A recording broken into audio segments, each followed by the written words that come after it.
पूरे कौवे जिस जंगल में भी जाते वहाँ के पक्षियों को बहुत तंग करते थे।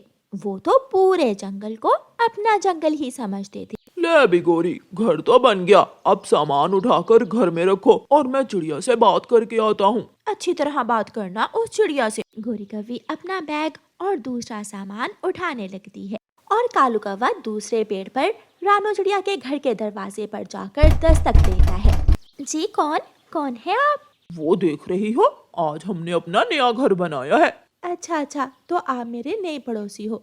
तुम्हारे पेड़ की ऊपर वाली डाल हमारे घर की धूप रोक रही है, वो काटना पड़ेगी। कौवे की यह बात सुनकर चिड़िया के तो होश ही उड़ जाते हैं। मेरे पेड़ की डाल काटना पड़ेगी? मगर वो क्यों? अभी बताया तो है, वो डाल हमारे घर की धूप रोक रही है, छांव कर रही है हमारे घर को। कौवे भैया, ये तो अच्छी बात है, आगे गर्मियाँ ही तो आ रही हैं, आपका घर ठंडा रहेगा। मैं घर को ठंडा कर लूंगा, लेकिन वो डाल तो काटना ही पड़ेगी। कौवा कुल्हाड़ा लेता है और चिड़िया के पेड़ की ऊपर वाली डाल काटने लगता है। चिड़िया बेचारी बेबस बैठी कौवे को देख रही थी। कौवा और कौवी तो बहुत लड़ाके थे। अभी 2 दिन ही हुए थे कि गोरी कौवी को नदी पर कबूतर बैठा हुआ दिख जाता है। ओए कबूतर, क्या तुमने इस नदी से पानी भी पिया है? हाँ पिया है, हम सब पक्षी इसी नदी से पानी पीते हैं। सबकी बात छोड़ो, तुम दोबारा इस नदी से पानी ना पीना। क्यों ना पानी पीऊं मैं इस नदी से? ये जंगल, ये नदी हमारी है। अब हम इस जंगल में आगे हैं, अब ये जंगल और ये नदी हमारी है, हम कौवों की। चल भाग जा यहाँ से, मुझे तुमसे गंदी बू आ रही है। गंदी बू आ रही है? शक्ल देखी है अपनी काली कलोटी? गोरी को बहुत गुस्सा आ जाता है और गोरी कौवी कबूतर को मारने लगती है। गोरी कौवी कबूतर को छड़ी से मारती है और कबूतर किसी न किसी तरह जान बचाकर वहाँ से भाग जाता है। अब तो जंगल का कोई भी पक्षी कौवों से बचा हुआ नहीं था। तोता तो भोला भाला पक्षी था, वो कभी भी किसी से लड़ाई ना करता था। उसे अमरूद पसंद थे।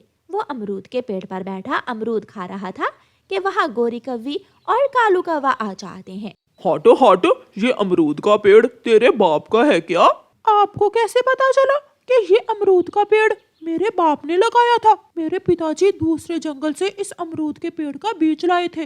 मोटी चोंच वाले, अब ये अमरूद का पेड़ हमारा है। आज के बाद अगर दोबारा हमने तुम्हें इस पेड़ के पास भी देखा तो जान से मार देंगे। क्या? मेरा ही पेड़ और मैं ही इस पेड़ के अमरूद नहीं खाऊंगा? वो कबूतर भी तुम्हारी तरह ही टैं टैं करता था, मैंने सर फाड़ दिया है उसका, जाकर देख लो। तोता डर का मारा वहाँ से उड़ जाता है। तेज हवा की वजह से गोरी और कालू कौवे के घर के कुछ तिनके उड़ जाते हैं।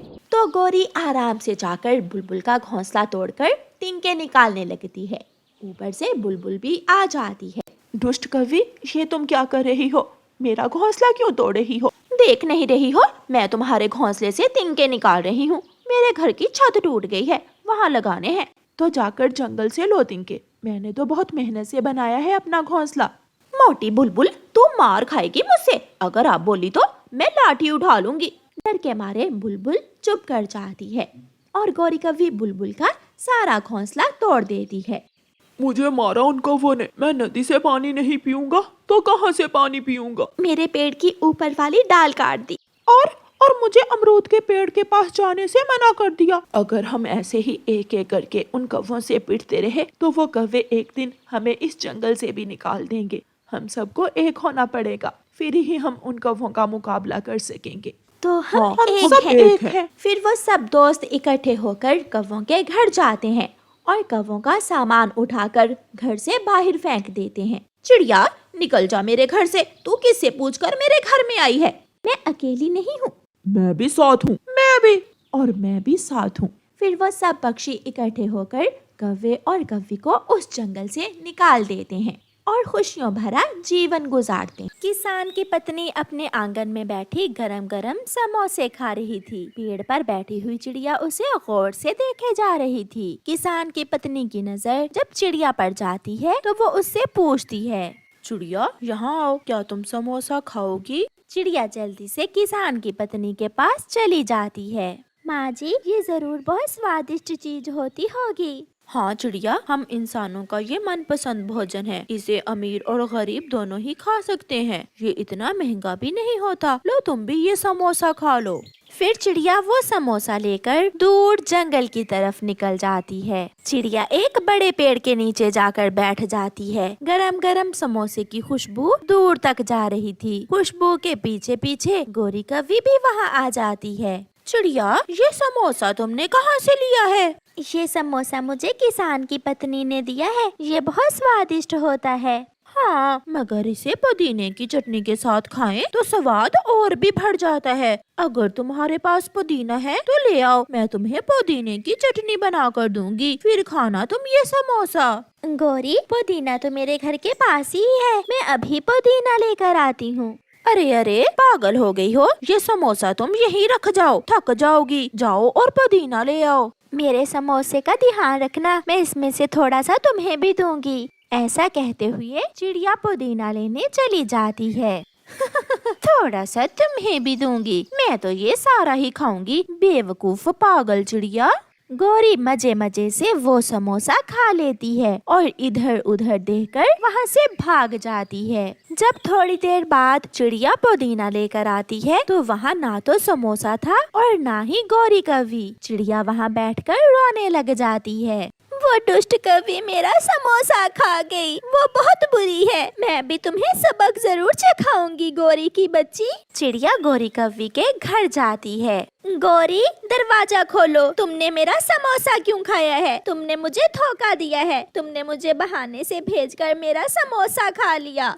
चल चल भाग यहाँ से। कौन सा समोसा? मुझे क्या मालूम कहाँ गया तुम्हारा समोसा? कोई पेड़ खा गया होगा। चिड़िया वहाँ से चली जाती है। ऐसे ही कुछ दिन गुजर जाते हैं और फिर एक दिन गौरी कौवी इंसानों की बस्ती में जाती है। वो एक हलवाई के पास जाती है। हलवाई मिठाई बना बना कर थाल में रख रहा था। गौरी कौवी पीछे से छुप कर आती है और हलवाई के थाल से जलेबी उठाकर भाग जाती है। रुको रुको दुष्ट बुरी कौवी, मैं छोड़ूंगा नहीं, रुको। मगर गौरी कौवी कहाँ रुकने वाली थी। वो तो तेजी से जंगल की तरफ निकल जाती है। वो सीधी नदी पर जाती है। चिड़िया भी नदी पर बैठी हुई थी। गौरी कौवी के पास गरम गरम जलेबी देखकर चिड़िया के मुंह में पानी आ जाता है और वो किसी न किसी तरह गौरी कौवी से वो जलेबी हथियाना चाहती है। गौरी, ये जलेबी तुमने कहाँ से ली है? इंसानों की बस्ती में जैसे किसान की पत्नी तुम्हें चीजें देती है खाने को, ऐसे ही हलवाई की पत्नी मुझे भी तरह तरह की चीजें देती है। मगर क्या फायदा? अगर हलवाई की पत्नी तुम्हें जलेबी के साथ गरम गरम दूध भी देती तो फिर मजा था। जलेबी खाने का असल मजा तो दूध में भिगो कर ही आता है। मगर चिड़िया, मेरे पास तो दूध नहीं है। तो क्या हुआ? तुम मेरे साथ आओ मेरे घर, मैं दूध दे देती हूँ तुम्हें। फिर गौरी कौवी अपनी जलेबी चोंच में उठाती है और चिड़िया के साथ उसके घर चली जाती है। गौरी, एक समस्या बन गई है। दूध तो है मगर आग जलाने के लिए माचिस नहीं है। चिड़िया, कालू सिगरेट पीता है, उसके पास माचिस जरूर होगी। मैं अभी कालू जी से माचिस लेकर आती हूँ, फिर तुम मुझे दूध गर्म कर देना। गौरी भागती है। कालू जी जल्दी से मुझे अपनी माचिस दो। गौरी, तुम माचिस से क्या करोगी? कहीं तुम भी तो सिगरेट नहीं पीने लग गई हो? कालू जी, मेरे पास समय नहीं है, जल्दी से मुझे माचिस दे दो। फिर गौरी कौवी कालू से माचिस लेकर चिड़िया की तरफ भागती है। ये जलेबी तो बहुत स्वादिष्ट है। मैं दरवाजे के अंदर से कुंडी लगा लूं, फिर खाऊंगी इसे। चिड़िया दरवाजे की अंदर से कुंडी लगा लेती है और मजे मजे से वो जलेबी खाने लगती है। गौरी भी पहुंच जाती है। चिड़िया, दरवाजा खोलो। चिड़िया, तुमने कुंडी क्यों लगा ली है? गौरी, थोड़ा धीरज रखो, इतनी भी क्या जल्दी है। मैं बताती हूँ मैंने कुंडी क्यों लगाई है। चिड़िया जलेबी खत्म कर लेती है। चिड़िया, दरवाजा खोलो, मैं माचिस ले आई हूँ। मगर अफसोस गौरी, मुझसे रहा नहीं गया। मैंने वो जलेबी तो खा ली है, जैसे तुमने मेरा समोसा खा लिया था। ये सुनकर गौरी को पता चलता है कि ये सब तो चिड़िया ने उससे बदला लेने के लिए किया था। फिर गौरी कव्वी रोती हुई वहाँ से भूखे पेट ही चली जाती है। प्यारे दोस्तों, इस कहानी से हमें सीख मिलती है, जैसे को तैसा। और प्यारे दोस्तों, इस कहानी को लाइक करना बिल्कुल मत भूलना। आपका धन्यवाद। चिड़िया ने अपने घर में दाना भी जमा किया हुआ था और ठंडे मौसम के लिए सूखी लकड़ियाँ भी। उसके घर में सब कुछ था।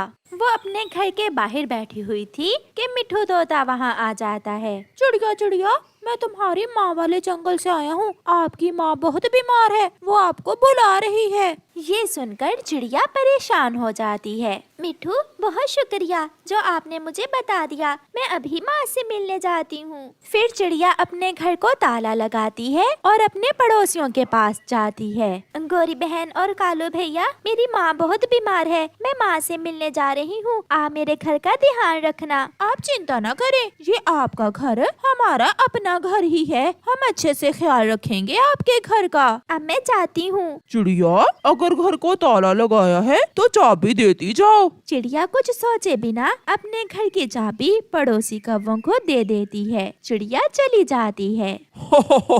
गोरी गोरी, अब आएगा मजा। हम चिड़िया के पीछे पीछे से उसका सारा दाना खा लेंगे। कालू, मैं भी यही सोच रही थी। अब 2 दिन तक हमें भोजन की कोई चिंता नहीं होगी। फिर कालू कौवा चिड़िया के घर जाता है। वो ताला खोलकर अंदर जाता है। सामने चिड़िया का जमा किया हुआ दाना पड़ा था। कालू कौवा जी भर के दाना खाता है। पीछे से गौरी भी आ जाती है। अकेले अकेले ही कालू तुम चिड़िया का दाना खाओ और मैं कैसे रह सकती हूँ। फिर गौरी कभी भी दाना खाने लगती है। कालू जी, सूखी लकड़ियाँ भी हैं। मेरा तो दिल कर रहा है हम 2 रात चिड़िया के घर में ही सो जाते हैं। आग जलाने के लिए लकड़ियाँ भी हैं और भोजन भी। फिर वो दोनों ऐसा ही करते हैं। कालू कौवा चिड़िया के घर में सूखी लकड़ियों से आग जलाता है और वो गर्म घर में आराम से सो जाते हैं। 2 दिन चिड़िया अपनी माँ के पास रहती है। वो अपनी माँ को दवा ला कर देती है और फिर अपनी माँ से कहती है, माँ, अब मुझे जाना होगा। मैं घर की चाबी कौवों को देकर आई हूँ। घर खाली है। जाओ बेटी, अब मैं ठीक हूँ। कौवों ने 2 दिनों में चिड़िया का जमा किया हुआ सारा ही दाना खा लिया था। सारी लकड़ियाँ जला दी थीं और उन्होंने घर को ऐसे गंदा कर दिया था जैसे कचरे का ढेर हो। कालू, दिल तो कर रहा है चिड़िया की माँ बीमार ही रहे और चिड़िया वापस ही ना आए। चिड़िया, आप तो बहुत जल्दी आ गई। 4 दिन अपनी माँ की सेवा कर लेती। घर की तो रखवाली हम अच्छे से कर रहे थे। चिड़िया घर के अंदर जाती है, मगर घर से तो गंदी बदबू आ रही थी। कौवो, ये क्या? मेरा दाना कहाँ है जो मैंने ठंड के दिनों के लिए जमा किया था? चिड़िया, वो तो हमने खा लिया।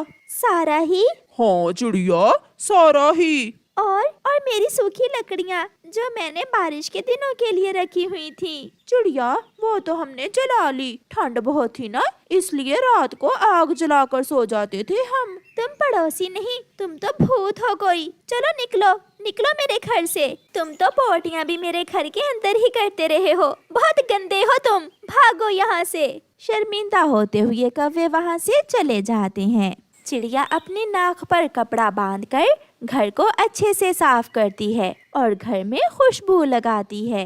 ये कौवे गंदे हैं, सुना तो था, मगर आज देख भी लिया। गलती मेरी ही है जो मैं इन्हें अपने घर की चाबी देकर गई। ऐसे ही 2 दिन गुजर जाते हैं और एक रात गौरी की माँ गौरी से मिलने आ जाती है। गौरी बेटी, मुझे बहुत ठंड लग रही है, जल्दी से आग जला दो। माँ, मगर मेरे पास तो सूखी लकड़ियाँ नहीं है। आज शाम मैंने देखा कि चिड़िया सूखी लकड़ियाँ ला रही थी जंगल से। गौरी, जाओ और चिड़िया से 2-4 सूखी लकड़ियाँ मांग लाओ। मैं अभी जाती हूँ कालू जी, तुम माँ का ध्यान रखना। फिर गौरी कव्वी अपनी पड़ोसन चिड़िया के घर जाती है। चिड़िया चिड़िया, दरवाजा खोलो। चिड़िया दरवाजा खोलती है। गौरी, तुम चली जाओ यहाँ से। ना तो तुम मेरी पड़ोसन हो और ना ही मेरा तुमसे कोई तल्लक है। भागो यहाँ से। तुम दोनों ने मेरा सारा दाना खाया, मेरी लकड़ियाँ जला दी और मेरे घर में पोटियाँ करके मेरे घर को गंदा कर दिया। चिड़िया,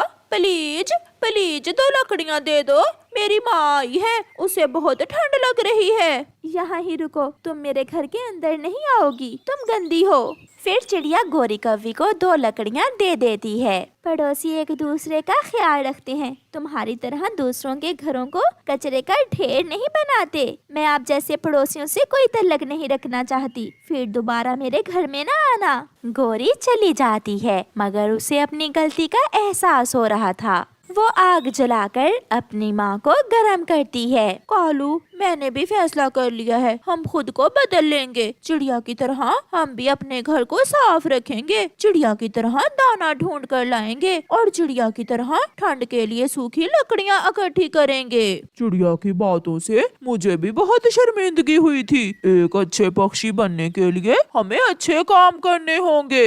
ऐसे कौवे खुद को बदलने की कोशिश शुरू करते हैं। प्यारे दोस्तों, अगर आप अपने घर को साफ नहीं रखते तो आप दूसरों के घरों को भी गंदा करोगे। इसलिए हमेशा अच्छे अच्छे काम करें जिसे सब पसंद करें। आपका धन्यवाद।